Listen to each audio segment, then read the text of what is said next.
Hello, everybody. Welcome to another episode of Entrepreneurs in Small Rooms Drinking Coffee, where we talk candidly with early stage and mid stage tech entrepreneurs about the details of starting a company. I'm Rob Kennedy. I'm your host, and we're at the beautiful working group who's very kind enough to host us again. And I'm talking to Jason of Forewards. So good morning, Jason. Good morning, Rob. Do you want to describe what Forewards is? Yeah, so simply put, Forewards is a referral marketing platform specifically for e-commerce and more specifically for small to medium-sized e-commerce, really other aspiring entrepreneurs in that sense. Right, and you're focused on Shopify in particular. Yeah, that's correct. So in the old crossing the chasm, bowling pins, et cetera, we've decided that Shopify is the most viable pin number one. Mm-hmm. Plus they're the local team. Mm-hmm. You got to support Canadian. Absolutely. Cool. So this is a relatively new product. It's actually really new, isn't it? That's correct. So we've officially launched about 3 weeks ago, mm-hmm. 3 weeks and change. As they say, so far so good. Mm-hmm. As of this morning, we have just under 100 users. It's amazing. And quite a lot of feedback, and we'll take it from there. So take me to how you got here in the first place, because you took a traditional and non-traditional route, depending on your perspective.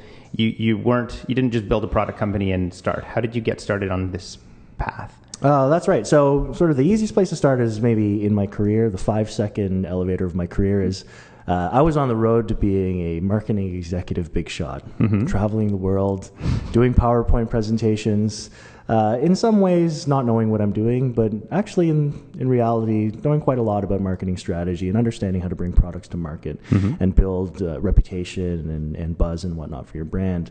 I took that, and one day I woke up and I decided I wanted to sleep in an extra half an hour. Mm-hmm. And what I realized is I didn't enjoy my job anymore. Mm-hmm. I didn't enjoy working for somebody else, I guess is one of the main things. And I didn't enjoy not feeling a direct, influence or ownership of kind of growing something small into something bigger, because I was a cog in something bigger. So a friend and I decided to start a company. Mm-hmm. Originally, the company was a digital agency, kind of a marketing consulting company, mm-hmm. and we did fairly well. One of the things that we did was, like many agencies and many companies like that, we kind of focused on bigger companies mm-hmm. because they had big checks that they could mm-hmm. give us. Mm-hmm. We did get a lot of success, but in that time, what we found is we actually turned away a lot of other guys like us. We had a lot of entrepreneurs come to us and say, you guys have a good reputation. I'm just starting out. Could you help us out? Mm-hmm. And we would say, we would love to, but we don't have the time. Right. We'd love to, we don't have the time. And after saying that about 100 times, we decided, let's make time. Mm-hmm. So we started helping them out. Mm-hmm. But lo and behold, it's a lot more difficult just from a resource and hour standpoint to help 100 small companies versus one big company. Were they paying you? They were paying us. They were paying you, okay. But not your rate, your fancy executive rate. Not our fancy executive rate. And more importantly, if you set aside money, sort of think of things more altruistically, we just didn't have time to help as many people as we wanted to help. Right. Both of our backgrounds were in software, so mm-hmm. we decided, let's try to automate, let's try to productize some of what's in our heads. Mm-hmm. And maybe we can help more people. That's, at the end of the day, that's the point of software. Right. You codify something so that you can, the benefit of one person becomes the benefit of 10,000 people. Right. So that's the road that we went down. Yeah. We decided, let's codify some of our marketing expertise. Let's find a way to take the fact that between the two of us, and the team, we've probably written 10,000 marketing emails in our lives. We've probably mm-hmm. created 10,000 landing pages to sell something. Right. Let's automate that, codify that, and make that accessible to these people that are calling us that just don't even know where to start. And that was our beginning. So how long were you doing the consulting thing? We were doing the consulting for about 2 years. For 2 years. And at what point did you say, there shall be a product? Halfway through, at the very beginning, we decided there shall be a product as an idea about mm-hmm. halfway through. Yeah. And we sort of made the commitment that there will be a product about mm-hmm. 6 months after that. I see. So, and we've talked about this before, but one thing I've seen a lot after having run a services company and also seeing this with lots of services companies, what they want to do is they want to start a product company. Everybody wants to start a product company because mm-hmm. it's scale and it's sexy and whatever. So often I've seen people try to do both mm-hmm. simultaneously, and it's really hard. How did you navigate those waters? So you had the idea halfway through running your services company, you still got a services company, you still got checks coming in. How do you move towards making a product and not have it interfere with your services business? So frankly, at the end of the day, one of the things I've learned in life, I was telling you, I have a 5-year-old boy, and he doesn't understand any of this. Right. But every couple of days I tell him, Liam, sometimes in life you have to make a hard decision. Right. And when running a business, there are very hard decisions you have to make. The first hard decision that we made was, okay, let's set aside some of our cash flow, let's set aside some of our own money, and let's build a prototype product. Let's leave them in a bubble and sort of do it that way. Lo and behold, we got to that point faster than we realized. And I have a friend who sort of believes that everything happens for a reason. Around that time, oddly enough, is when some of our services leads started to dry up. Interesting. So we looked at each other and we said, do we believe that our product idea is a good idea? And do we want to, try to hit a home run? And we said yes. So from that point on, we essentially redirected all of our resources towards that product and have taken the gamble, if you will, an exciting gamble, that we can actually pivot the company entirely, because what we realized in that 6 months of trying to do both is, the oldest saying in the book, or one of the oldest sayings in the book, is you can try to please everybody and please nobody at the same time. Right. So that's the business decision that we made, is which thing that we were doing held the most promise, and more importantly, excited us the most, and it was this. So when you build this thing, you're running a consulting company at the time, the resources, building a product and servicing a customer are sort of different things. Did you have the right people on hand to actually do that? You said you segmented them out, so I guess they weren't doing any client work. They were literally focused on the product. Is that correct? Yes, that's correct. So they were focused on the product. Did you bring in different humans, or were they the same humans that you had over on the consulting side and you just carved them off to be product-y? So that is the most difficult decision we had to make, is we did both. So there were some people that had transferable skills. Yes. Other people, unfortunately, did not. I see. So you really were like, dude, to do a product company, you need to have product-y people. And you have to get the right people on that team to make it go. You can't just transfer people who are good consultants necessarily. That's correct. And and the reality is, as a small company, when you're talking about less than 10 people, each one of those people is absolutely critical in what you're doing. Yeah, of course, yeah. There seems to be, I had a chat with somebody once where, there are these sort of inflection points of companies, especially consulting companies, where like at 10, it's really still a knife fight. You have to get up to some critical mass of 30 or something before somehow magically there's just the company stays sustainable. Yep. But below at 10, you're still paycheck to paycheck kind of thing. So making that kind of decision is harder. And that's exactly it, which, on one hand made the decision harder, and on the other hand made the decision easier, because, as you said, it's a struggle to grow any kind of company. It's especially a struggle to scale and grow a services-based company. And we were at that point of, if we, either way, we have to put in 110% effort. Yeah. But which outcome would be sort of more have a brighter future? Fair enough. So what's also interesting is that you've built this product that I'm assuming you saw a market need for based on your client base, or is this just your clients had nothing to do with the fact that you saw this need? Yeah, absolutely. The need was based on that client base that we were turning away, that potential client base. I see, that client base. I see. So people were like, we will give you money for this thing, and you're like, I don't have that thing really. Correct. We will give you money for this thing, or if I gave you a little bit less money, could you do a little bit less? And in the world of services, a deliverable is a deliverable, an hour is an hour. Right. But in the world of software, some of my favorite tools, generally, especially in software, are very singular focused. They do one thing well, and they do one thing very elegantly and easily. Yeah. There's actually a Tumblr I follow called One Thing Well, and its job is to find products that do one thing well. It's great. Absolutely. So on paper, apparently I'm an engineer. I'm a terrible engineer. I'm a terrible developer. But when I was in school, I remember vividly in one of my courses, the professor said the greatest engineering feat ever and the greatest design ever is a pair of scissors. The simpler a tool is, the more longevity it will have. So if you look at a pair of scissors, it's a pivot point and two knives, and it cuts paper, and it cuts paper very, very well. You will never be able to invent something that cuts paper better than a pair of scissors, or at least has less failure points than a pair of scissors. Whereas my degree is in microelectronics design, very, very complex systems, very, very high degrees of points of failure, and according to Moore's law, they're obsolete after 6 months. Right.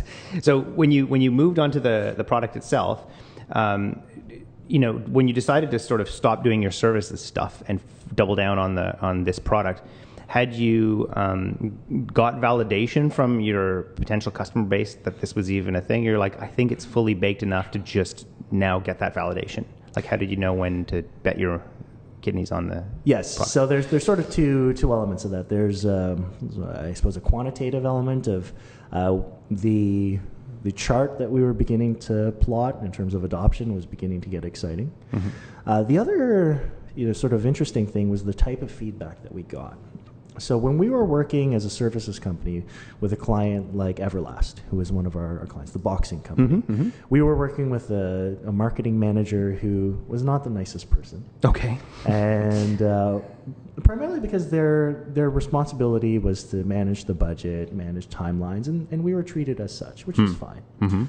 The first few people that started using our app, Forewards, the feedback that we got was tremendously different. The feedback that we got was, I've been struggling to sell T-shirts online. I've been struggling to build my brand online, and your app was exactly what I was looking for. Or your app was so easy to use that I prepared myself for this epic struggle of learning how to do something else for my marketing, and you guys were done in 30 seconds, and I thank you for that. Yeah, getting nice feedback is definitely better than getting insulted, I think. But so what's interesting is when you start, so you're ramping, you had your services business on the go, you had this thing launched, and you're getting your sort of, I guess it was pseudo, to use the overused term, it was sort of an MVP, like you were proving out a concept, and you were getting traction on it.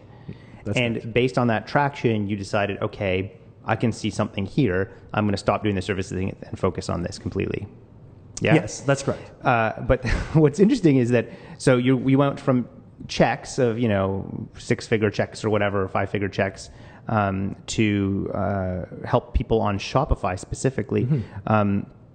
So let's talk about that, because I think that there's many people with smaller budgets as opposed to less people with larger budgets. It's kind of a paradigm shift. Why did you pick Shopify, and how did you think that would actually make you any money?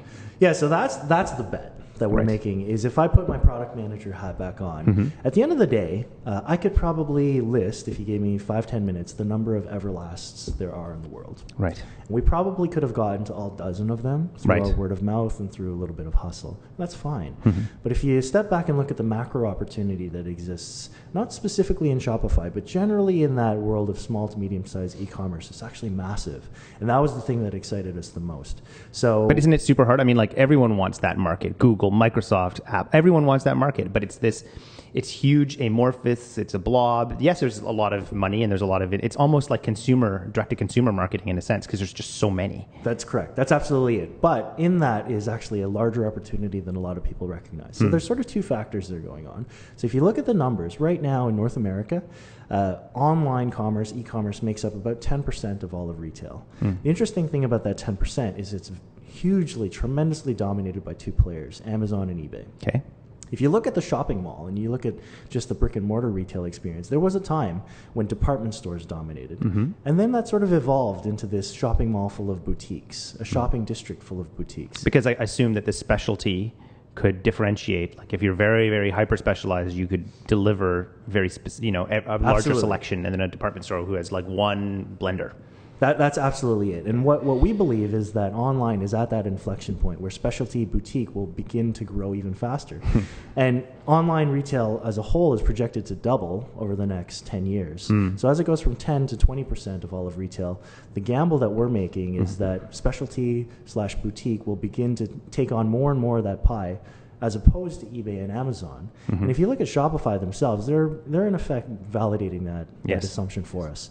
The growth that they have of turning consumers into business owners is tremendous. And just last year during Cyber Monday, if you look at the total number of transactions online, number 1 was Amazon, number 2 was eBay as a platform, and number 3 was actually the aggregate of all of the Shopify users. Interesting. That was going to be my next question, is why not Amazon? Why not eBay? Why not even Etsy? Why Shopify? So Etsy, perhaps, because they speak to very much a similar type audience as Shopify. Consumers becoming business owners, and Shopify, specifically, just as from a growth standpoint, they had massive growth, and also they are local, they're Canadian, and then also more importantly, as a developer, their developer program and their partner programs and their APIs, etc., were a little bit more mature than some of the other options we looked at.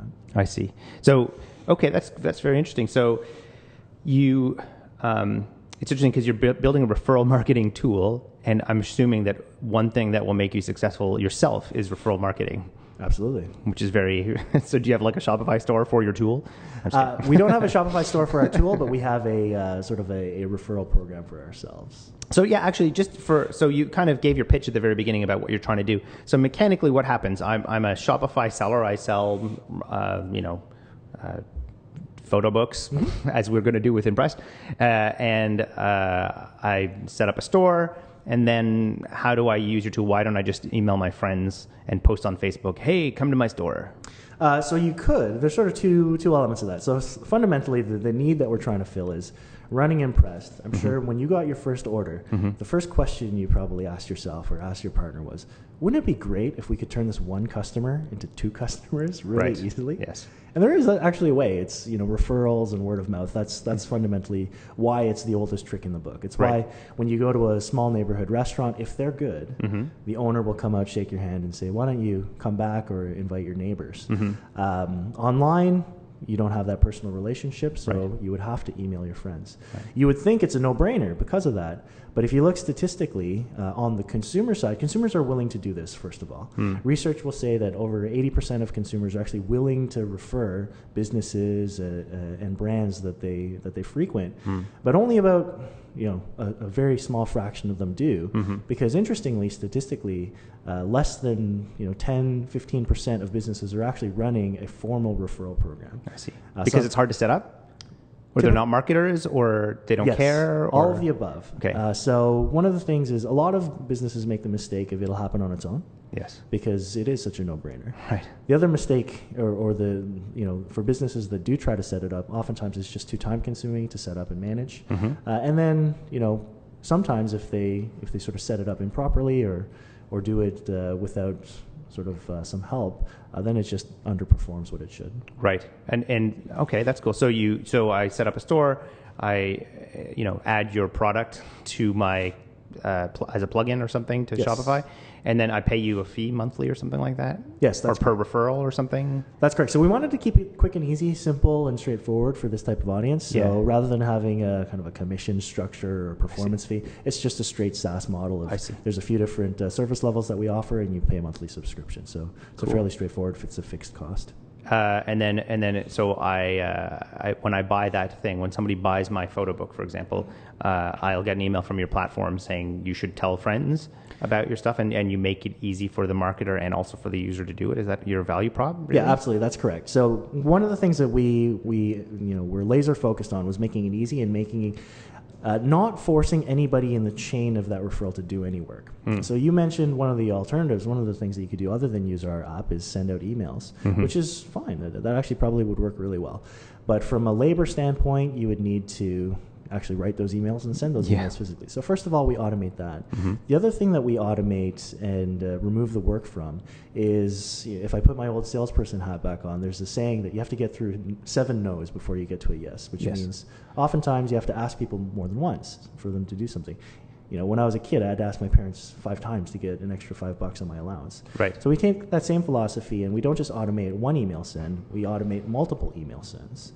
And even when it comes to the referrals themselves, we automate or we auto-populate the referral message that those customers would send to their friends or post to Facebook. So we make everything from every person that touches the sequence of events in our app, we make it one click. So how do you? So you that's really interesting. So you got to the point where you've got some people using your platform. I mean, you just launched, so it's really early days. Although your numbers are interesting, seem like they're moving in the right direction. But how are you funding this? I mean, if you stopped your services work, how are you going to get to the point where you can prove out your model? So we're funding it with, knock on wood, a couple of years of luck with the services work. So we were lucky enough to sort of bank a bit of a war chest. And interesting enough, to go back to sort of the inflection point, is we always knew that services was a volatile business, and particularly in having a good year, we knew that we should probably save this for a rainy day. Essentially, that rainy day came. Right. And rather than trying to, plow through and reboot the services business, we've decided to kind of plow through, I guess, and build from scratch. So how much time do you have to prove this out with the capital that you've got? With the capital that we have, we are in a fairly, good spot in that we have about 7 to 9 months. Oh, wow. That's great. Of our own money. Yeah. To keep your team going. Correct. And I think you and I met through the BDC, Business Development Bank of Canada, and then they're kind of helping out, I suppose, with some extra top-up stuff, or like what? Yes, are they helping at all? Or? Yeah, so they're helping. They've been a tremendous help. So obviously there's the help of finances. When you go to a BDC, the best I've heard them described is their patient money. Their mandate is not to loan you money and make interest and get their loan back. Their mandate is to help small businesses and entrepreneurs create jobs for Canadians. So it changes the dynamic of the relationship. So from a financial standpoint, getting a little bit of money, extends our runway, which is, obviously great. The other thing that's more important is BDC has opened up their bench and their Rolodex to really help us network and accelerate our sort of ability to meet people like yourself. That's cool. So if you're just tuning in, this is Entrepreneurs in Small Rooms Drinking Coffee. I'm your host, Rob Kennedy, and we're talking to Jason of Forewards. So Jason, you're in this place now where you've got a decent amount of funding. You haven't, it's bootstrapped effectively, but intelligently bootstrapped. You're not going into an accelerator. You're using the resources you can find around the community and BDC and other people who are bringing those resources to bear. You're 3 weeks in. How are you? How do you know whether you're successful? I mean, you ran a services company and it was successful. Running a product company is very different. So how do you make sure you're successful? What metrics do you focus on as a business to know you're moving in the right direction and that you've done the right thing, or you should be pivoting, to use that overused term? It's a lot of questions, but pick one. So the metric that we look at right now is user adoption. So the assumption is if this world is, when you say user, you mean the person who installs the app on their Shopify store, or the people doing the referral within your customer base? So primarily the users who install our app on the Shopify store.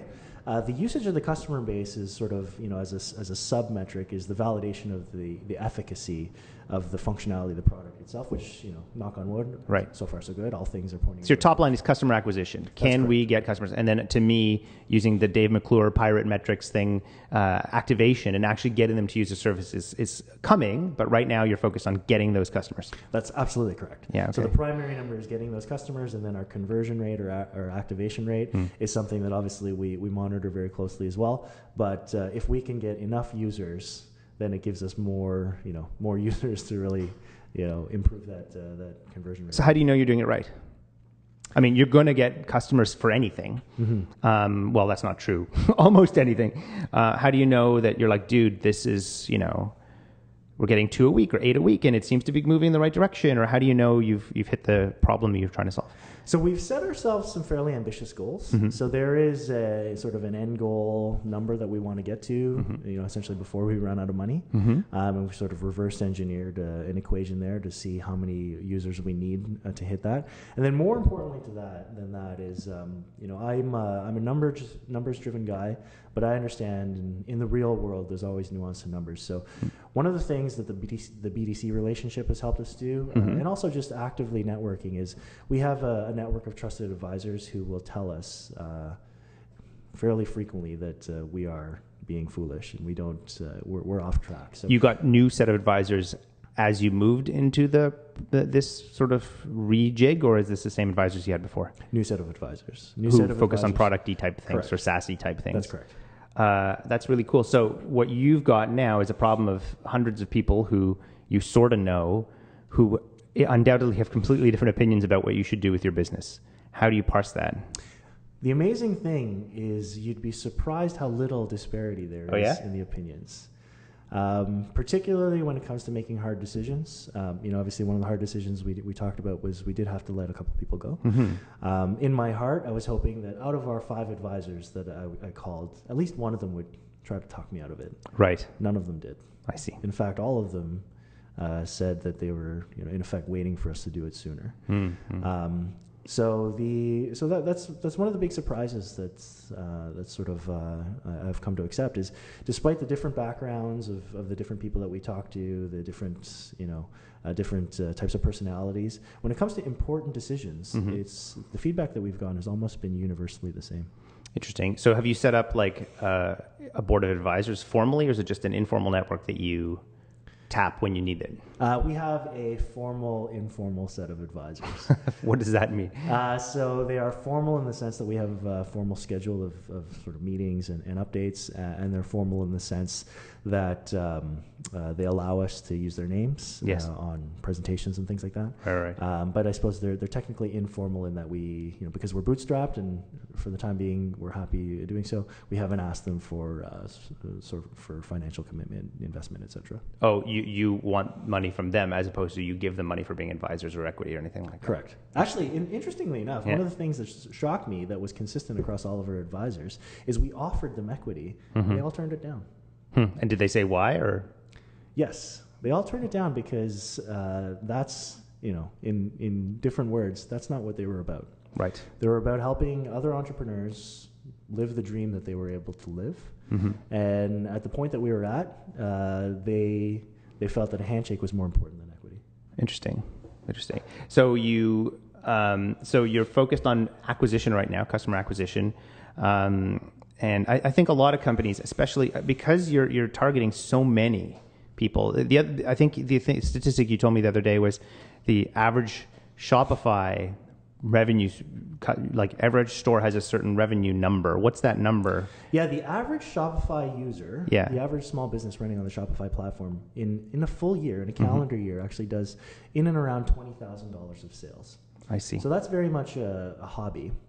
I firmly believe that a large percentage of those 100,000 plus stores doing, that hobby level of sales has a very high ceiling of growth. Right. But the thing standing in their way is better marketing. Right. And that's what we're hoping. So that's interesting. So you're targeting, vast swaths of people. And I think if you're doing a small business or a consumer targeted thing, as we talked about before, you just have to get them to pay attention to you. You're facing the kind of problem that, any consumer type of company would face, which is how the hell do I get more customers? So how the hell are you going to get more customers? How are you going to track them down? Because that's the secret sauce, I understand, but how are you going to do that? Yeah, absolutely. So how we do that is, unfortunately, I don't have a tip or a trick or a sexy answer. Is good old fashioned blocking and tackling. Yeah. So what does that mean in the real world? So in the real world, or do you actually tackle people who have stores and make them? Yeah. I essentially do virtually. Okay. So the secret of tackling people virtually and online is finding them. So the number one piece of advice that I used to give people as a marketing consultant is the first thing that you want to do is find your audience. And that's really one of the benefits of focusing on Shopify is, obviously Shopify has a captive audience. And not only do they have a captive audience, they have a vibrant audience, a vibrant community online in their own native user groups, third-party user groups. There's a network of Shopify-specific e-commerce bloggers and experts, Reddit sub-forums focused on e-commerce as well as Shopify.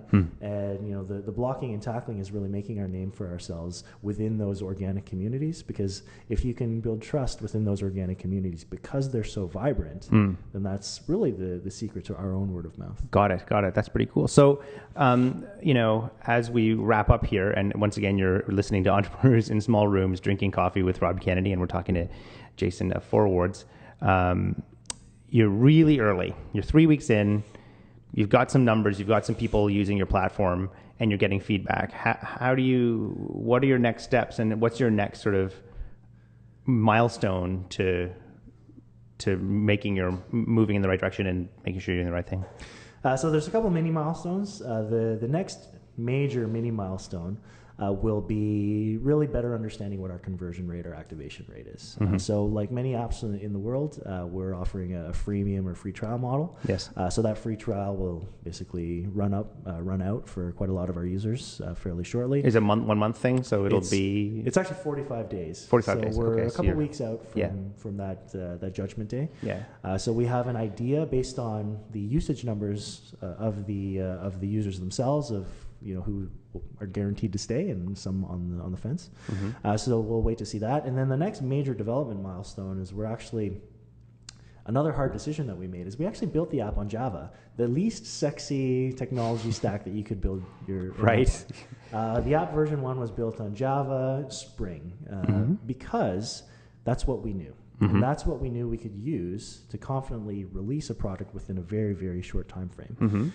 Now that we have enough validation from our users, we've actually rewritten the app into Python. Django. Really? So the hard decision that we made first was let's use what we know so that we can release, and that we can release on time.